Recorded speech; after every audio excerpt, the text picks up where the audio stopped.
Okay, so there are sequels to Dracula.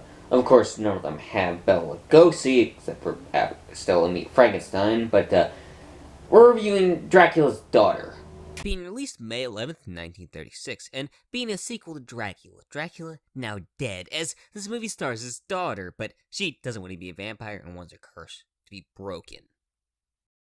But anyway, I have a few problems with that I'll talk about later. Anyway, let's get into the movie. So anyway, the movie begins where the last movie left off. And yeah, Harker and Mina don't come back in this movie. They're not in it. And the reason why is, at least in story, is probably because Van Helsing didn't want them to have to deal with this shit.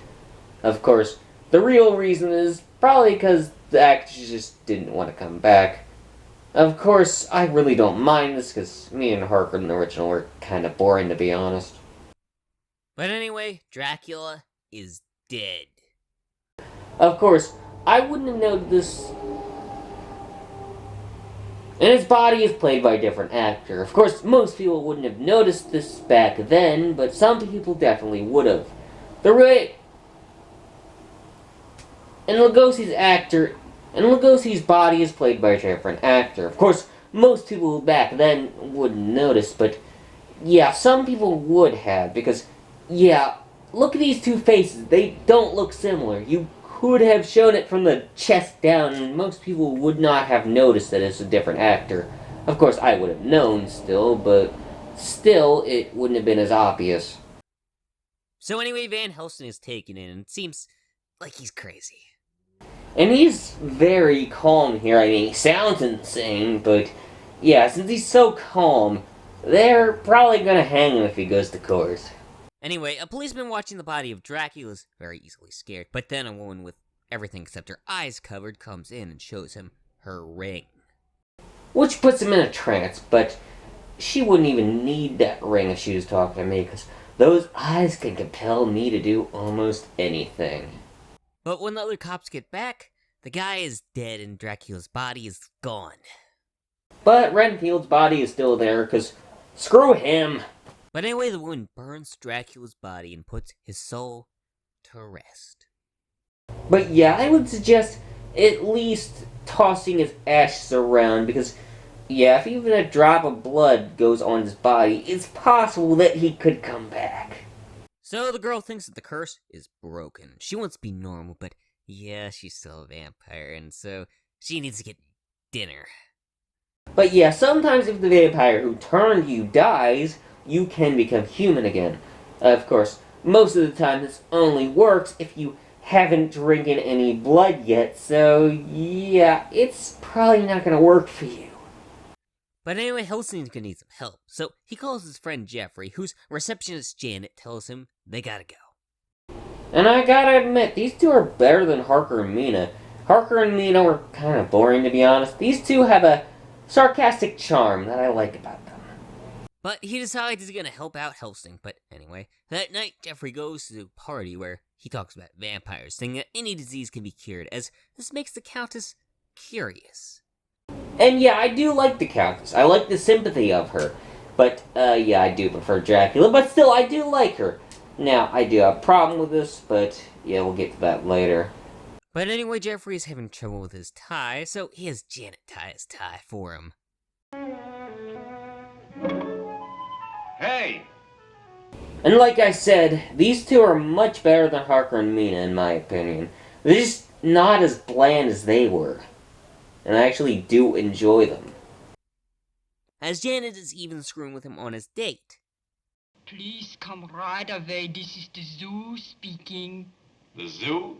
Yeah, one of our elephants is seeing pink men. Anyway, Jeffrey tells her not to avoid her addiction, but to face it. Which, yeah, that won't work right away. I mean, sure, if you have a strong enough will, it should work, but since you're a vampire, yeah, that might not work right away. I mean, if you put enough time into it, it might, but, I mean, you might as well just give it a shot. But whatever, he has to leave as the Countess is trying Jeffrey's advice, getting a girl to go there, but yeah, she isn't strong enough. And this movie has lesbian implications in this scene, which I really didn't notice the first time I watched it, but yeah, I'd say around the end, it's not really done very well. But the girl that the Countess seduced is now in the hospital under a trance. But at least she's still alive, so that means her therapy's working a little. You gotta go baby steps with addiction sometimes. Get your notebook and come along with me. Oh, no, I'm leaving. Don't quibble. Come on, come on, come on, come on. Yeah, these two are just really fun to watch. That's the only reason why I shared that clip. But Jeffrey finds the bite mark, so he talks to Helsing, him being confused since Dracula's dead. Or at least until House of Frankenstein. Anyway, the Countess comes in because, yeah, she still needs help, as she says basically that she gives up. And yeah, this is what I have a problem with this movie.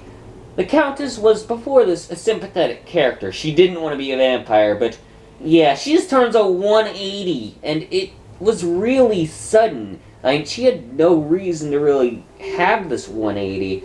I mean, sure, if it would have happened gradually, then I wouldn't have minded, but here, it just happens. As he wants to use hypnosis, but has mirrors, so she can't really do that. But anyway, Jeffrey has to go to see the girl, who they take out of hypnosis, as she says she was where the Countess lives.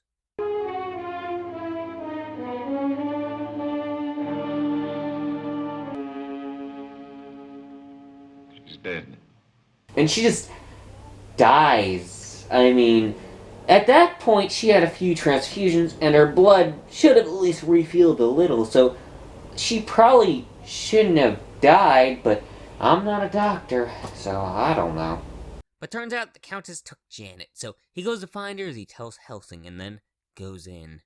Even though Helsing would know how to kill her, but I guess this would also be a bad idea because, yeah, you don't know where Janet is and if she's in there, so it probably wouldn't be a good idea to kill her either. So, yeah, I guess going in alone is not a good idea, but it's the best idea you got. As she is there, wanting Jeffrey to go with her, saying that she is Dracula's daughter. Dracula's? Yes. I am Dracula's daughter. Huh? Oh wow, what a surprise! But anyway, she leaves, so they gotta look for her, but there's only one place she can be. And that is Dracula's castle. Of course, I doubt that she would live there anymore. I mean, she wasn't there when Dracula was living there, so I assume that she would have her own castle. But anyway, the Countess is gonna turn Jeffrey, but not this guy. Because she needs a guard.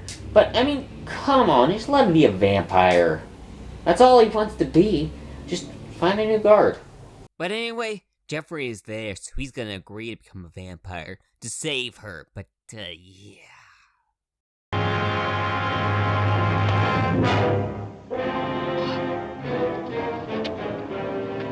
Her servant kills her. Yeah. This is just a half-assed ending. I mean, really. I mean, I can understand why you'd be pissed at her. I'd be pissed at her too, but yeah, for him to kill her, that makes sense, but it's a terrible ending. I mean, seriously, it should have been Helsing, or at least Jeffrey who killed her, because, yeah, that would have been way more sense. This is a terrible ending to the movie.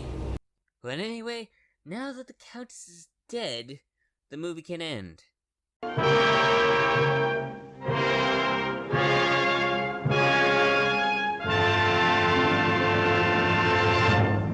Yeah, I like this movie. I just didn't like the second half of it. Yeah, this movie was good for about half of it. The second half just feels like it was rushed, because the transition between the Countess being a sympathetic person who didn't want to be a vampire to a person who just gives up, just happens with no build-up to her giving up, and it ending, and that ending was just, her assistant killing her was just not good. It should have been Jeffrey or Helsing, and definitely Jeffrey. It should have been him, because, she wanted to be with him, so he should have killed her. I mean, that ending was just crap. And I actually did enjoy some things more than the original, actually, like the main characters, Jeffrey and Janet were actually better than Mina and Harker in the original, because, Mina and Harker were kind of bland. These two I actually enjoyed. And then I liked the Countess. I preferred Dracula. But yeah, I did like the Countess. She was sympathetic for about half the movie. The movie was entertaining, but the second half just screwed it up. Because, yeah, I did like it. I was going to give it a higher score, but the ending just really screwed it up. And that second half, I just did not like. So anyway, I'm giving Dracula's Daughter a 3 out of 5. But anyway, the next Universal horror movie is Son of Frankenstein, which is hopefully better than this movie, at least it's a better ending than this movie did. Anyway, see you next time.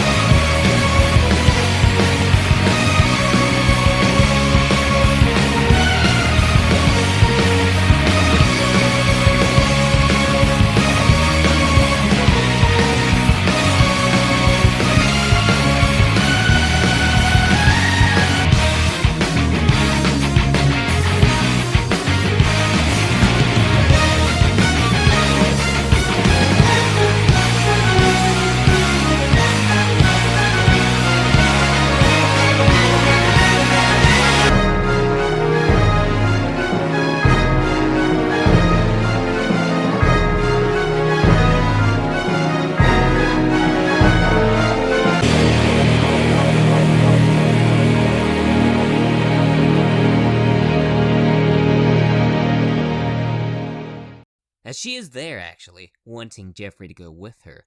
Her saying that she is Dracula's daughter.